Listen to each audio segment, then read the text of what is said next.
औज़ुबिल्लाहिमिनश्शैतानिर्रजीम बिस्मिल्लाहिर्रहमानिर्रहीम। अस्सलाम वालेकुम। कैसे हैं आप सब? उम्मीद आप सब खैरियत से होंगे। अल्लाह पाक आपको अपनी रहमतों और बरकतों के साए में रखे। तो जी आज मैं आपके लिए मज़ेदार आलू के कटलेट्स की रेसिपी लेके आई हूँ, जो मैं आपको बहुत आसान तरीके से बनाना सिखाऊंगी। तो इसके लिए आपको मेरी वीडियो एंड तक देखना पड़ेगी। और अगर आपको वीडियो अच्छी लगे तो लाइक करें, शेयर करें और मेरे चैनल को सब्सक्राइब करें। तो सबसे पहले मैं आपको इन्ग्रीडियंट्स बताती हूँ। यहाँ पर मैंने 3 लार्ज आलू लेके इनको बॉयल करके अच्छे से मैश कर लिया है। एक बोल ब्रेड क्रम्स का लिया है, एक अंडा लिया है, हरा धनिया लेके इसको बारीक चॉप कर लिया है, 3 टेबलस्पून अनारदाना लिया है और 3 हरी मिर्चें लेके इनको भी बारीक चॉप कर लिया है। तो तमाम अज़्ज़ा को असेंबल करने के लिए सबसे पहले हम एक बोल ले लेंगे। इसमें सबसे पहले हम आलू ऐड करेंगे, हरा धनिया ऐड करेंगे, हरी मिर्ची ऐड करेंगे और साथ ही अनारदाना भी ऐड कर देंगे। इसके साथ में इसमें 2 टेबलस्पून ब्रेड क्रम्स के ऐड करूँगी, इससे बाइंडिंग अच्छी होगी। 1 टेबलस्पून चावल का आटा ऐड करूँगी, इससे बहुत क्रिस्पी बनेंगे। 1 टीस्पून नमक ऐड करूँगी, हाफ टी स्पून गरम मसाला पाउडर ऐड करूँगी, 1 टीस्पून चिली फ्लेक्स ऐड करूँगी, 2 टीस्पून कुटा हुआ धनिया ऐड करूँगी और 1 टीस्पून इसमें ज़ीरा ऐड कर देंगे, इससे बहुत अच्छा फ्लेवर आएगा।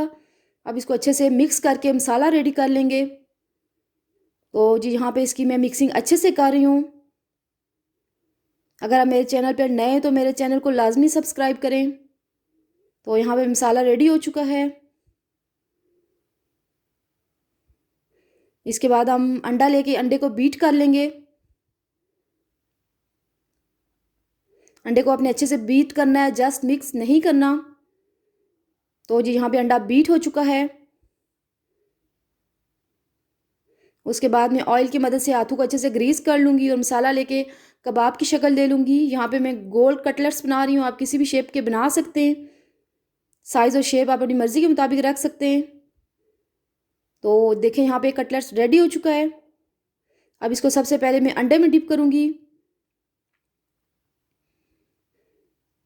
और साथ ही इसको ब्रेड क्रम्ब में कोट कर लेंगे। तो जी यहाँ पे देखें, यहाँ पे एक कटलेट जो है वो फ्राई होने के लिए रेडी हो चुका है। इसी तरह हम बाकी सारे कटलेट भी रेडी कर लेंगे। तो यहाँ पे सारे कटलेट जो हैं वो रेडी हो चुके हैं। अब मैं इनको आधे घंटे के लिए फ्रिज में रख दूँगी। यहाँ पे मैंने एक पैन ले लिया है, इसमें 1 कप ऑयल का ऐड किया है। ऑयल गर्म हो चुका है। अब इसमें हम कबाब फ्राई कर लेंगे। कबाब को हमने शैलो फ्राई करना है, डीप फ्राई नहीं करना। मीडियम टू हाई फ्लेम पे ये फ्राई हो रहे हैं। तो देखें एक साइड से जो है कुक हो रहे हैं, हमने इनको गोल्डन होने तक फ्राई करना है। अब मैं इनकी साइड चेंज कर लूँगी। अगर आपने अभी तक मेरा चैनल सब्सक्राइब नहीं किया है तो लाजमी मेरे चैनल को सब्सक्राइब करें, वीडियो को लाइक करें, शेयर करें और बेल आइकन को भी लाजमी क्लिक करें। तो ये देखें यहाँ पे ये जो कटलेट्स हैं वो रेडी हो चुके हैं। अब इनका एक्स्ट्रा ऑयल स्क्वीज़ करके इनको डिश आउट कर लेंगे। तो ये देखें यहाँ पे मज़ेदार कबाब जो हैं वो रेडी हो चुके हैं। बहुत आसान तरीके से मैंने आपको बनाना सिखाए हैं। ये बहुत ही मज़ेदार बने। आप ये रेसिपी ज़रूर ट्राई कीजिएगा। ये देखें ये बहुत ही मज़ेदार बने। आप ये रेसिपी ज़रूर ट्राई कीजिएगा। उम्मीद है आपने मेरी वीडियो एंड तक देखी होगी। दुआ में याद रखिएगा। अल्लाह।